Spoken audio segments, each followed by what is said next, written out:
Attack 30 second में खबर download कीजिए तक ऐप, लिंक डिस्क्रिप्शन में।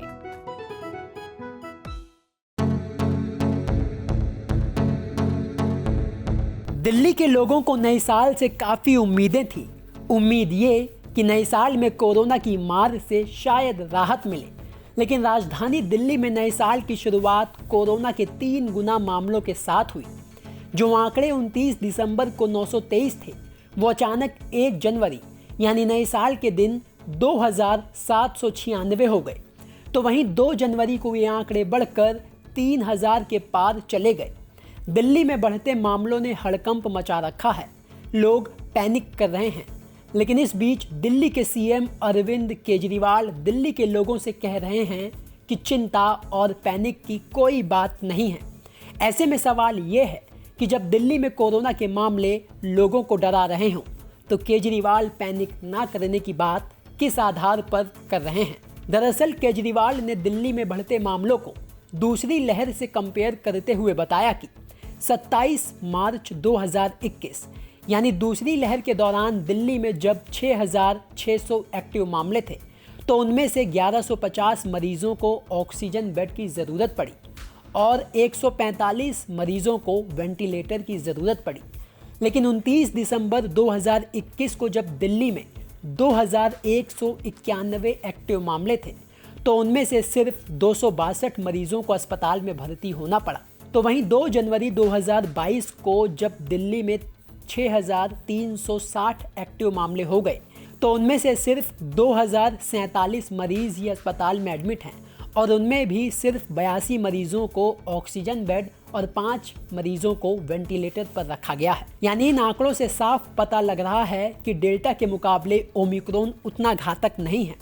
भले ही ये ज़्यादा लोगों को बहुत कम समय में संक्रमित कर रहा हो, लेकिन मरीजों को ठीक होने के लिए ना अस्पताल में भर्ती होना पड़ रहा है और ना ही ऑक्सीजन बेड की ज़रूरत पड़ रही है। केसेस तो बढ़ रहे हैं, लेकिन चिंता की कोई बात नहीं है, पैनिक होने की कोई बात नहीं है। सबको जिम्मेदारी से काम लेना है, लेकिन पैनिक होने की कोई बात नहीं है। आज की डेट में 6360 एक्टिव केसेस हैं, 6360 मरीज हैं। 3 दिन पहले एक्टिव केसेस 2191 थे, तो मोटा मोटा मान लेते हैं कि 29 दिसंबर को लगभग 2000 एक्टिव केसेस थे और कल लगभग 6000 एक्टिव केसेस है। 3 दिन में 3 गुना बढ़ गए एक्टिव केसेस।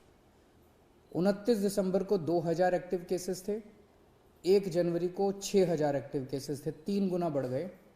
लेकिन 29 दिसंबर को 262 अस्पताल के बेड ऑक्यूपाइड थे कोरोना के मरीजों से। 262 टोटल, सारे मिला के, एयरपोर्ट वाले सब मिला के 262 लोग अस्पतालों में एडमिट थे और 3 दिन बाद 1 जनवरी को 247 लोग एडमिट थे। थोड़े कमी हो गए। इसका मतलब क्या हुआ? इसका मतलब ये हुआ कि जो लोग कोरोना से बीमार हो रहे हैं, उन लोगों को लगभग किसी को भी अस्पताल जाने की जरूरत नहीं पड़ रही। तो वहीं तीसरी लहर के अलर्ट को देखते हुए केजरीवाल ने दिल्ली सरकार की तैयारियों की जानकारी देते हुए बताया कि दिल्ली में कोरोना के बढ़ते मामलों को देखते हुए 37,000 बेड का इंतजाम किया जा चुका है, जिसमें से सिर्फ 82 बेड ही अभी तक भरे जा चुके हैं, बाकी सब खाली हैं। आज की डेट में लेटेस्ट जो हमारा हेल्थ बुलेटिन है, उसके हिसाब से केवल और केवल दिल्ली में 82 बेड ऑक्सीजन के केवल 82 बेड ऑक्यूपाइड हैं और ये 82 बेड कई दिनों से इसी के आसपास चल रहे हैं। तो कोई भी पेशेंट ऐसा अस्पताल में नहीं आ रहा जिसको ऑक्सीजन की ज़रूरत पड़ रही हो, जिसको।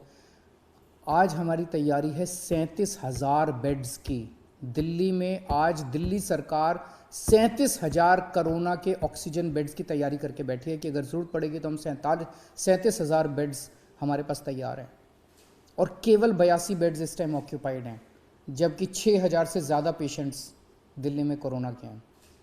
तो इसका मतलब 0.22% बेड्स ऑक्यूपाइड हैं और 99.78% बेड्स खाली हैं। यानी आंकड़े और रिकॉर्ड तो इस बात की तस्दीक कर रहे हैं कि ओमिक्रॉन के इस वेरिएंट से घबराने की ज़रूरत नहीं है, लेकिन इसका मतलब ये नहीं कि कोरोना नियमों का पालन करना आप भूल जाएं। क्योंकि थोड़ी भी लापरवाही दूसरी लहर जैसे खतरे को दावत दे सकती है। इसलिए ज़रूरी है कि हमेशा मास्क पहनें, हाथ को धोते रहें और सोशल डिस्टेंसिंग का पालन ज़रूर करें। ब्यूरो रिपोर्ट, दिल्ली तक।